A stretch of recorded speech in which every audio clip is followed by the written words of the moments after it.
up? I'm Joe Murray. Got you guys for an hour tonight, and then we'll hand things over to Grandy and Max. They'll be on the call tonight for the Celtics game. I have a lot to get into because we will not have a show tomorrow night because the Patriots will be in action against the Jets. We'll have pregame at 5 o'clock or 5:30. I can't remember. 5 o'clock? Whatever. And then I'll be on postgame until probably 3 a.m. So won't have a chance to truly break down the game, but I wanted to do that tonight. I wanted to bring up some betting odds and some trends and maybe just bring up a reason why the Jets should be somewhat of a threat tomorrow night. I know there's a lot of people that think, oh, it's the Jets and they're laughable and maybe they already threw up the white flag, which is true, by the way. It is true. But they've been very competitive in games. Very. And on a short week, divisional game, I'm not calling this one a trap. I'm not, at least. I thought their trap game was the Saints, and I thought they would lose last week. So I already said it. If they lose tomorrow night, they're frauds because that doesn't mean the season's over. They can't be the number one seed and all that stuff. It's just you can't beat the Bills in Tampa Bay on the road and then lose at home on national TV against the Jets. Like, that's fraud-like. So I wanted to get into some of those numbers. And again, you can call in 617-779-0985. You can join us on YouTube as well. What's up, chat? I had some betting numbers. I dig deep into these a little bit. And, you know, the Pats are on a 7-game win streak. The Bruins are on a 7-game win streak. Things are going very well. And I'll have some Celtic stuff. And I wanted to get into Jaylen Brown, who wants to be number one and wants to be the man, but continues to, besides what he did in a final, which was great. So far, there's been moments this year where he does not look like the number one guy, although his points every single night are fantastic. We'll get into all that stuff. But the Patriots have won 7 games in a row. They're 6-1 against the spread their last 7 games. Last decade, we've only seen 5 other teams have a stretch of 7-0 or 6-1 against the spread in week 11 or earlier. So think about this. In the last 10 years, betting-wise, and I'm bringing this up betting-wise because when a team covers spreads, when a team does well as a favorite, like, that's a really good team. So in the last decade, we've only seen 5 other teams have a stretch of 7-0 or 6-1 against the spread in week 11 or earlier. For teams that didn't make the playoffs the prior year, that's the other caveat to all this. So the teams are the 2025 Patriots, the 2021 Cardinals. They lost in the wild card round, but they made the playoffs. The 2020 Steelers lost in the wild card round. The 2017 Eagles went on to beat the Patriots in the Super Bowl.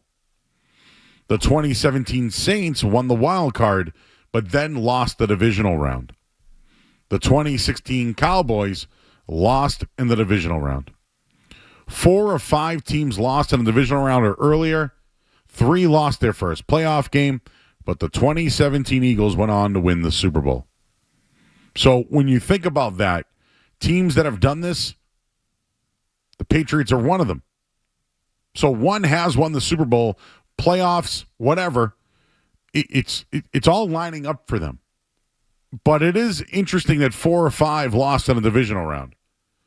And the other 3 lost their first playoff game. So keep that in mind. But there was a team that won the Super Bowl, and it was the Eagles. Now, the Patriots get their first home night game in 2.5 years. Their last one was September of 2023. At night in prime time, the Patriots have lost 5 consecutive home games outright. How does that make you feel? The Patriots have lost 5 consecutive home games outright.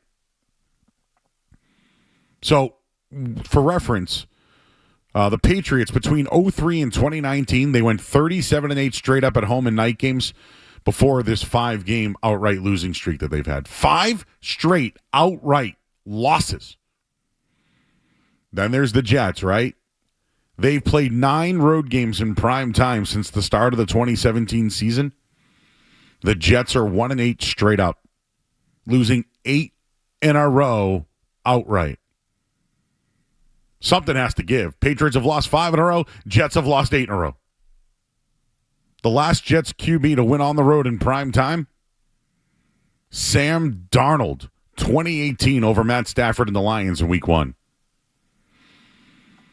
So the Patriots broke a 2-game losing streak to the Jets in week 8 last year. That was the Jets' first 2-game streak against New England since 2008 and 9. And I believe that was the year Brady got hurt. Overall, the Jets are 2-16 in their last 18 games versus the Patriots. They're 4-24 since the start of the 2011 season. Prior to the 2 straight wins, they lost 15 consecutive games to the Patriots. Here's another thing I wanted to mention. Drake May has only faced the Jets once in his career. It was a 25-22 win at home. This will also be Drake May's second start at night in a primetime game. May and the Patriots beat the Bills in Buffalo earlier this season. Just another important thing regarding Thursday night football, preparing on short rest. This will be the second time Drake May plays on short rest. He lost 40-7 to the Chargers in December of last year. But when it comes to Vrabel coach teams, a favorite on short rest, he's struggled. 2-6 against the spread. So Drake May's lost on short rest. Mike Vrabel, historically, 2-6 in 8 games. Home teams on Thursday night are under 500 in 6 of the last 7 seasons. Overall, they're 52-63-1 against the spread since 2019. When they are listed as a favorite, they're 32-41-1, including 25-37 against the spread in any game before December. To give you a couple of notes, the Raiders just covered last Thursday night against the Broncos. Divisional game, short week, underdog covered. It is, though, a historically bad spot for the Jets. New York is coming off a bye before their last game when they played the Browns last week. So they had a bye, played the Browns, won. Now they play on a Thursday night. It's the ultimate short week for them. Teams in this spot, historically, 15-26-1 against the spread in the wild card era. 5-13 since 2018.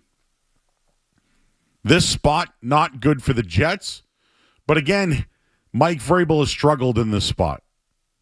It's a divisional game. The Jets, you thought, waved the white flag, right? You thought they did. I think the Patriots take care of business. I'm not looking at this as anything else besides win and get out of there. It doesn't have to be pretty. You don't have to cover the spread. I don't care about any of that. Win the game and move on. And I think that's the way the approach should be. But, looking at it, a win over the Jets would put them at 9 wins. And I know we're looking ahead a bit, and I don't want to. But you get the Bengals, you get the Giants, then a bye week. It will set up back-to-back games with the Bills and then on the road in Baltimore. They finished the season, Jets-Dolphins. The Jets may be a mess. They may be the Jets. They're not a pushover. They've stayed competitive in most weeks this year. They're still playing hard. They match up better defensively on paper than the Patriots do. It gives them enough to keep fight in this game and make it respectable against the Patriots tomorrow night. They're scrappy. They've avoided getting blown out in games despite not even being able to throw the football. 5 of their last 7 losses within 1 score. They've won 2 in a row. They're playing inspiring football. They beat the Bengals. They beat the Browns. They probably don't have much to play for, but they're on national television trying to stop the Patriots' winning streak. Maybe they did throw up the white flag at the trade deadline, but there's still effort there. Despite the lack of some of the talent there, Patriots are double-digit favorites. And I think the Patriots have struggled a little bit regarding penalties and stuff on special teams defensively. That's where I would watch. That's something I would watch on a short week. But overall, historically, the Pats have owned the Jets, but the Jets have kept it close. Mike Vrabel on short weeks has struggled. Drake May lost off a short week. But we also know coming off a bye, playing a game, then going on a short week, historically a terrible spot for the New York Jets. Primetime games have been really ugly. Did you see Sunday night's game? Or Monday night's game, excuse me? Eagles and Packers? What about Sunday night? Was that any prettier? I mentioned the Thursday night game. These primetime games have been tough to watch. Patriots just need to win it, go home, and stay healthy. And we have heard today that they're going to be without Kayshon Boutte, Ramondre Stevenson once again, and Austin Hooper out for this game as well. So I wanted to give one more against the spread. The Joe Murray research team has sent this to me. This season, when the Jets are underdogs of 6 points or more, they're 1-3, but outright, but 3-1 against the spread. And in those games, road games at Tampa Bay and at Cincinnati, they went 2-0 against the spread. Now they're going to the Patriots. I think the game will be a slog fest. Slog, not slug. I'd go over the 43, though. I think the Jets at least make it interesting, but the Patriots do go on to win. All right, we'll leave it there. I wanted to give you all those notes. I don't know where you're getting your betting content anymore. Feel like I can't branch off anymore with this stuff, Scaz. We haven't had Joe Me the Money in a while. But I wanted to dig deep into the numbers and the spot. Patriots are coming off a big win in Tampa Bay. Big. Huge. On the road against a team over 500. Now you're on a short week against a team that's been fighting, scrapping, and hasn't been getting blown out. You're going to see them twice. It's not a trap game. It's not. But the Jets have given more fight than maybe we think they have. We'll leave it there at 617-779-0985. I did want to get into some of the Bruins stuff. There was a historic moment last night. We got to pay respect to that. And the Celtics back in action tonight. They take on Memphis. I did want to hit on Jaylen Brown and his play of late. Certainly you can call in as we're here until 7 o'clock. I'm Joe Murray. You're listening to 98.5 The Sports.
All right, back here on 98.5 The Sports Hub. I'm Joe Murray.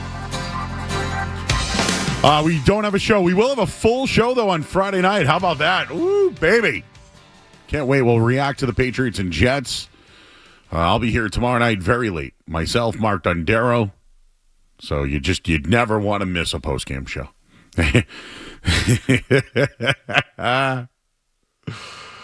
You never know what you're going to get on the postgame show. Again, I just kind of broke down some things, and I'm someone that likes historical data. Even though like the Patriots have been garbage from last year to this year, and I'll give you a couple more numbers on that coming up in a second here, it's still important. It still means that short weeks are still difficult. Divisional matchups still matter. And, the Patriots are without some guys. Kayshon Boutte, Ramondre Stevenson. So that's why I think this week in particular, you just have to kind of get the win and get out of there. The Jets still struggle to score offensively, but they have found other ways to score, whether it's on defense or special teams. So I'm at least considering that heading into tomorrow night. Here's the other things I just wanted to bring up quickly regarding some more numbers.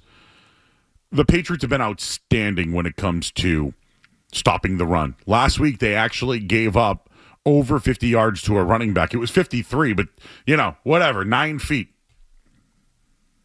9 feet. But I wanted to bring up Breece Hall. He was somebody that was at least considered to the Patriots. Sounded like the Jets didn't want to do business with any team in their division. But there is something about Breece Hall that I think we should at least bring up here. But, Breece Hall, the Jets are 17-5 when Hall scores a touchdown. And 10-0 when he scores in the fourth quarter. And the Joe Murray research team, of course, came up with Breece Hall's touchdowns per quarter. He's had 6 in his career in the first, 5 in the second, 3 in the third, 11 in the fourth. And he's doing it on the ground and through the air. The Patriots have owned third quarters defensively. Own them. But Breece Hall has owned the fourth quarter. And I think the Patriots, having a lead at halftime, dominating once again in the third, will eliminate any of Breece Hall's success. But if it is a close game, watch for that. Watch for that one. Just a couple of other things. I mentioned the Jets underdogs of 6 points or more this year. They're 3-1 against the spread. They've been great on the road. And I mentioned taking the over tomorrow night. The Patriots score, 28 a game? The Jets do too. They give up a lot of points per game, actually. All 3 games on the road this year have gone over the total. So keep that in mind. And I was reading from Chad Graff of The Athletic today. I didn't pick this up because yesterday I mentioned one of the biggest improvements this year is the Patriots' offensive line. I got to mention the deep ball because I know Skaz said, yeah, Joe, the biggest improvement's the quarterback. Duh! But I didn't realize it's Skaz until I looked at it today a little bit.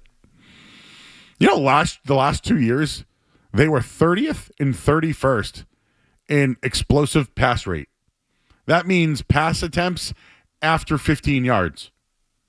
Remember, they couldn't even throw the ball past 8 yards at one point the last 2 years? They finished in the top 5 in 2017, and they're on their way to do it again this year. That's a huge difference. Huge. Kayshon Boutte ranks second in the NFL in yards per reception, second in air yards per target. He's out this week. He was out last week, too. They're still doing it. Mac Collins has done it. I don't know, is Mac Jones still throwing over 8 yards per? I got to look that one up. Maybe it's been better. Mac Collins had it last week. Pop Douglas has been great at it. So without Boutte on Sunday, they still had their passing game going. Can they continue to keep that up? The Pats had 3 completions of 20 yards or more versus the Bucs.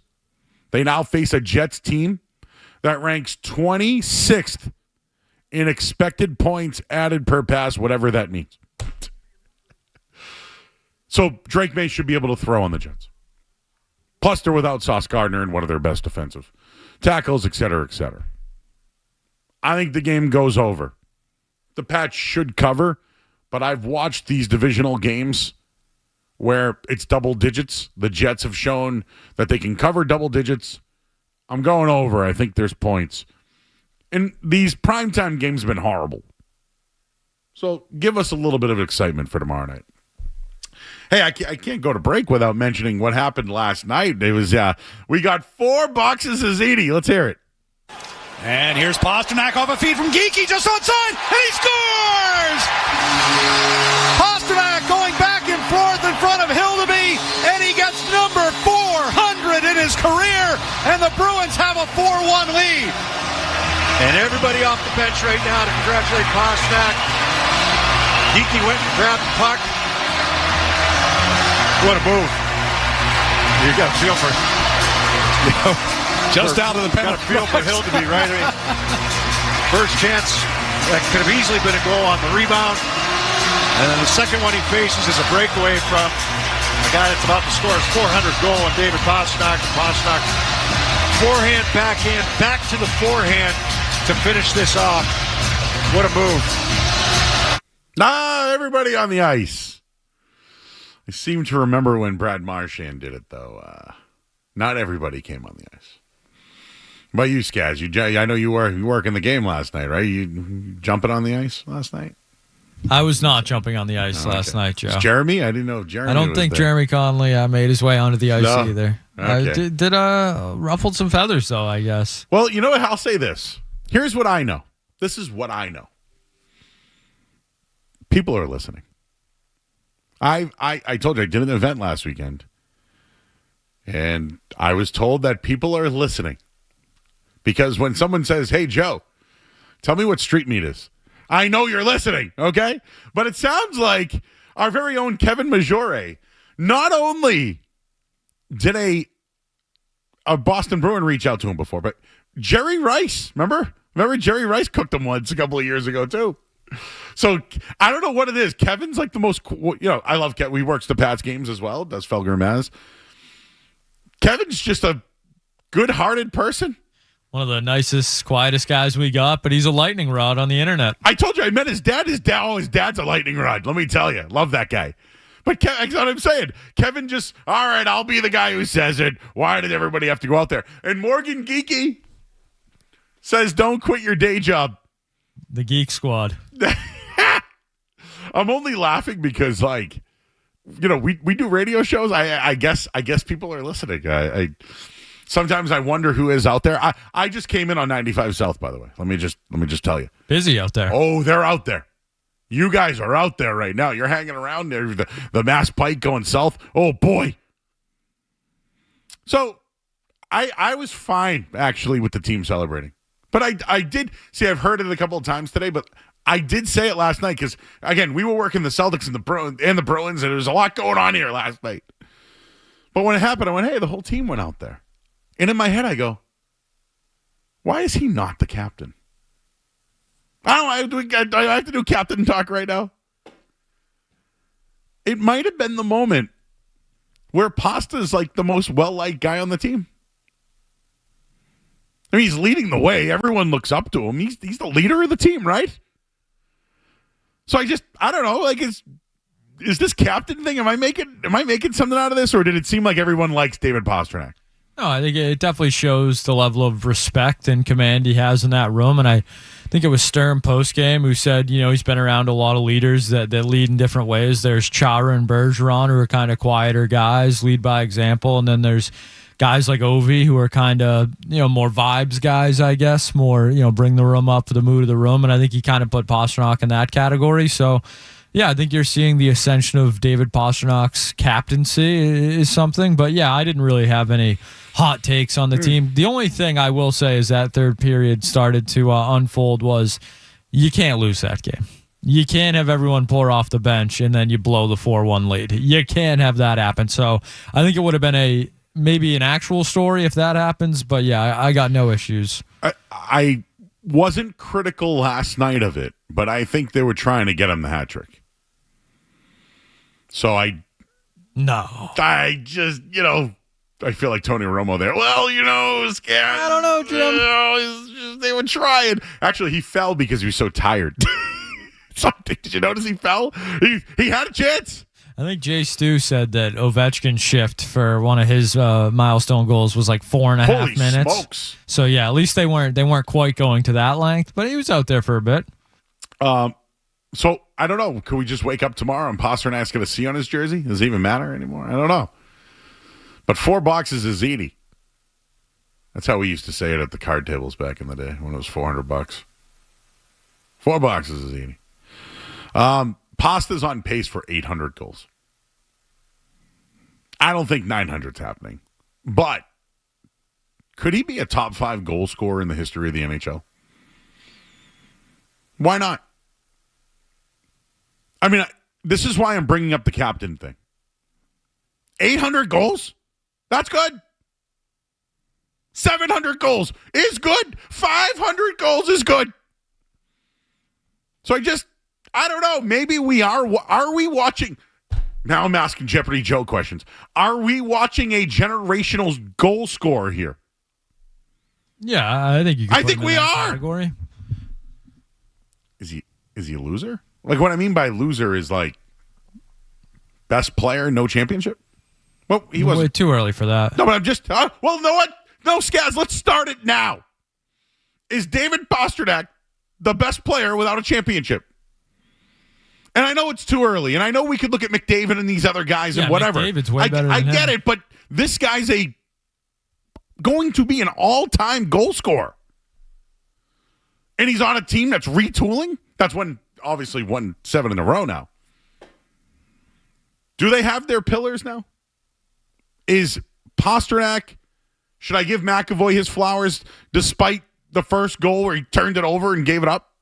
It was his first time back, so I'll a game or so. But he did have 2 assists.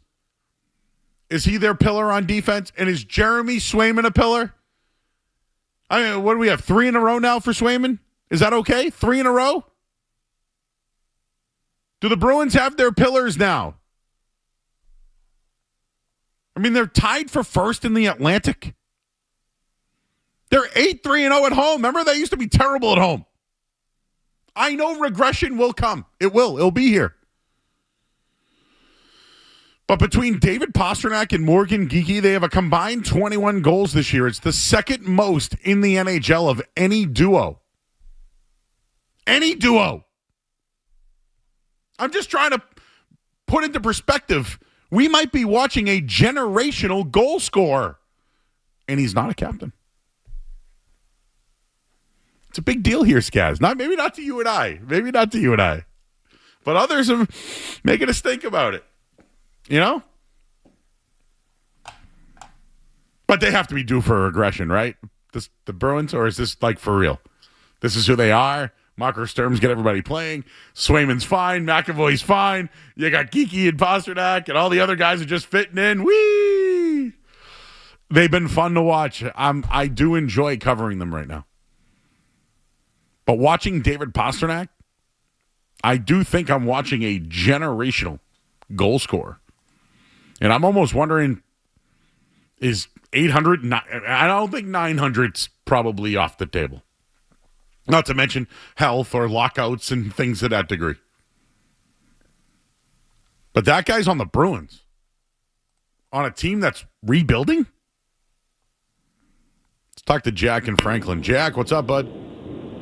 I mean, Pasta's great, but you can't talk about him projected 800 goals. Why not? I mean, how can you project a guy's career? You don't know how long he's going to play. I mean, he just scored Ovi would have had 400. 1,000.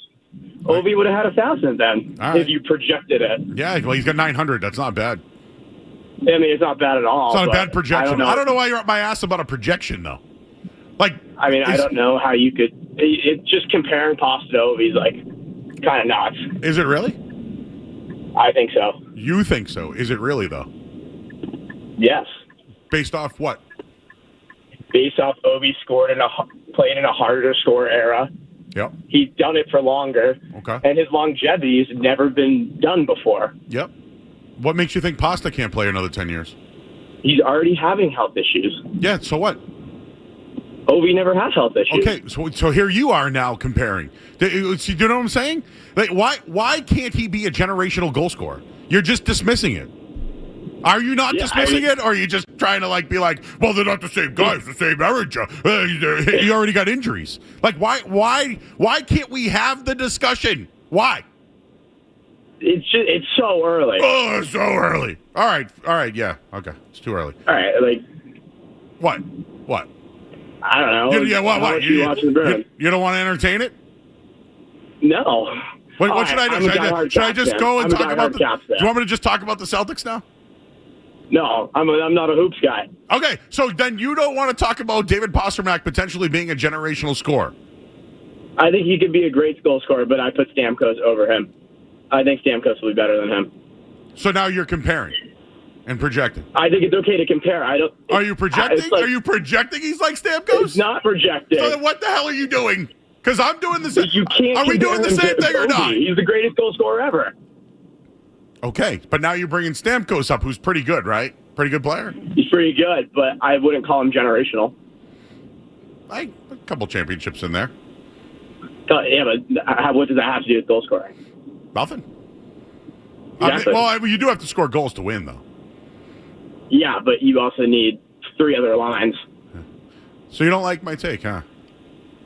I don't love it. I mean, you called in just because you didn't like it.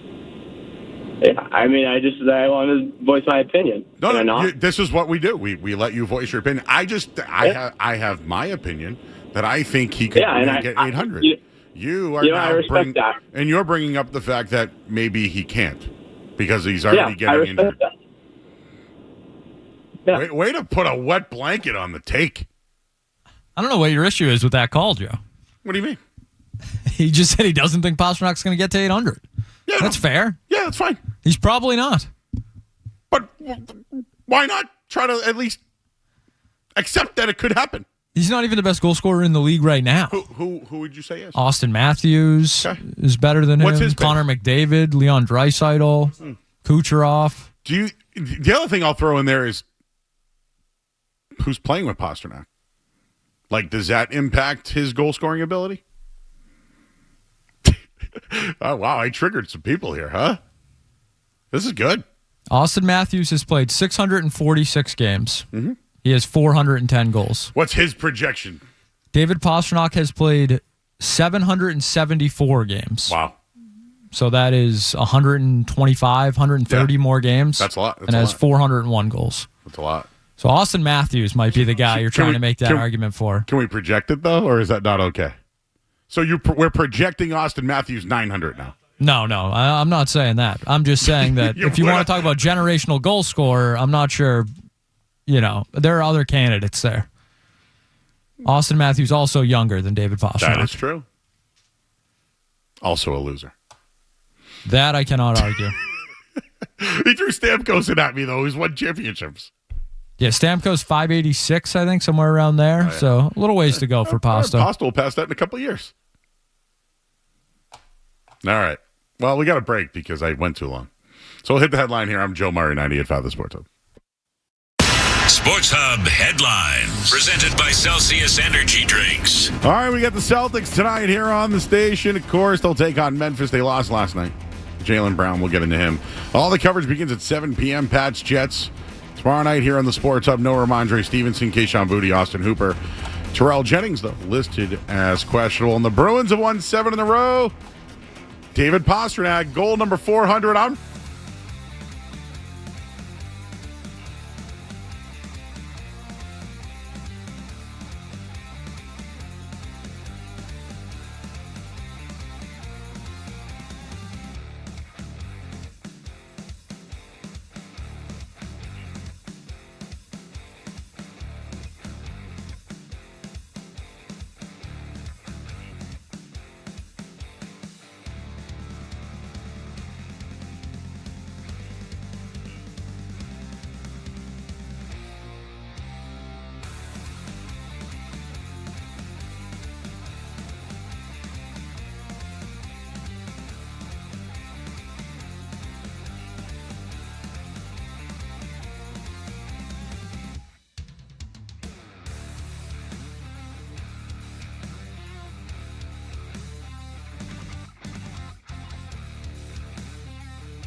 generational talent, and could get 800 goals.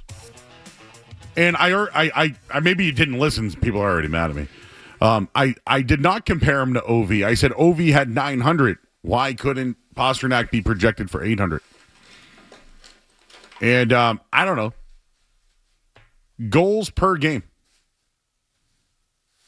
Okay, goals per game. I just saw this list. Ovechkin, 0.602. Austin Matthews, 0.638. Let's take a look at... David Pastrnak, 0.5 per game. Connor McDavid, 0.5. Cam Neely was 0.5. So, Pavel Bure's obviously on that lane. That's where Marchand is. I don't know. Wow. God forbid I say that the Bruins could have a generational goal scorer and you guys don't like it? Oh, my God. Dan's in the car, Dan. Hey, guys. How's it going? Good, man. So to support your argument, Pastrnak in his career has played with great players. He played with David Krejci, who started to go on the back nine of his career, but had very good years with him in the center, and he's obviously played with Bergeron. I would argue he has not played with that elite playmaking center, and not that they grow on trees. So my hypothetical is, if McDavid opts out of his contract in 2 years because Edmonton doesn't win, and if you put Pastrnak on his line, he's already scored 60 goals. How many goals would he score with an elite centerman? Yeah, and I'll just add this in here, Dan. Someone said he's already injured. Do you know how many games he's missed in his career, Pasta? I'd say he's missed probably less than 15. He's missed 10 games since 2020. Yeah, he's durable. 82 and he games. also... Go ahead. Hey, Joe, real quick, One other item I wanted to bring up. I listen to you all the time. I love the show. This is in regards to taking the loss on Josh McDaniels. I don't know if you watch Happy Days. Fonzie, there was an episode when he was wrong, and he had to tell Richie he was wrong. Okay. And he said, Richie, I'm R. He couldn't get the words out. Yep, I know. Exactly, right? You've slowly, over the last couple of weeks, started to, you've tried to pick those one or two plays where, it was the offensive coordinator's fault, but I see you coming around. But that's the parallel I draw when I listen to you talk about McDaniels. You had built this argument that he wasn't the guy, and it's been very hard. Oh, yeah. I know you love the teams winning, but it's the one piece that it's taken a while for you to come around. I think you're almost there. No, his fingerprints have been on the wins, no doubt. My whole thing is, though, is I do think overall it's May, but there have been. Hey, listen, I'll take the L. Hey, man, I said under 8.5. It's going to lose tomorrow night. Yeah, my final point, Joe, real quick. Okay. The one thing I'll say about, I know you use facts to back this up. You just can't move the goalpost on McDaniels because it was always what was his record without Brady? I think 2 years from now you will be saying, what was his record without Brady and May? Because I think May is that good. Well, but I think he plays a role in that. And Dan, I'll just say this. Nobody in the league wanted Josh McDaniels. He didn't get one interview. Not one. So, although I'll take the L, nobody wanted him. Oh, I'm glad he's back. Yep. All right, then. Taking L's. Pete's in Dorchester. Pete. Hey, Joe, what's going on? This is Pete from Dorchester. I called you about Archie's Deli a couple weeks back. Yes. I'm there almost every day, but that's not my point. There was a caller, before the last break who brought up, and I know you just touched on it, so you kind of stepped on my point. No fault on you, but, I mean, I'm looking up his hockey reference right now. Last 3 years. How many games are in a season, Joe? 82. He's played them all. He's played them all last 3 years. Oh, but he's already hurt. He's already hurt, Pete. Thanks, man. I'm sorry. We're up against it. Hey, Scaz, why don't we break now? I want to do that Jaylen Brown stuff because I know we're up against it. So we'll break now. But, yes, David Pasternak's played 82 games 3 straight seasons, so don't give me the already hurt. And I'll give you the projections if I want to give you the projections. Like Fonzie. Hey, let's go to break. I'm Joe Murray, 98.5 The Sports Zone.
Richardson. He turned his back. I thought I could go make a play. I was guarding Richardson. I thought that, if I went to go make a play that wouldn't be enough time for to get a shot off. But ended up leaving Richardson wide open for a three, and then kind of was like. And then Oubre just kind of, just slipped behind me for an easy offensive rebound. I got caught ball watching. You just got to get in there and get in the fight. All right, back here at 98.5 The Sports Hub. Hey, stop ball watching. Quick take on the Celtics, because they come up in a little bit here. Celtics are 2-5 in clutch games this year. 2-5. Not good. Last night, they went Jordan Walsh to start the second half. Josh Minot didn't even play. Why can't they play at the same time? I'd like Joe Mazzulla to answer that question for me, because last night he wouldn't answer it. And what's up with Simons not getting action late? But Jaylen Brown's missed a free throw as well to take the lead. Didn't box out either. He wants to be the number one guy. He's going to start doing the little things.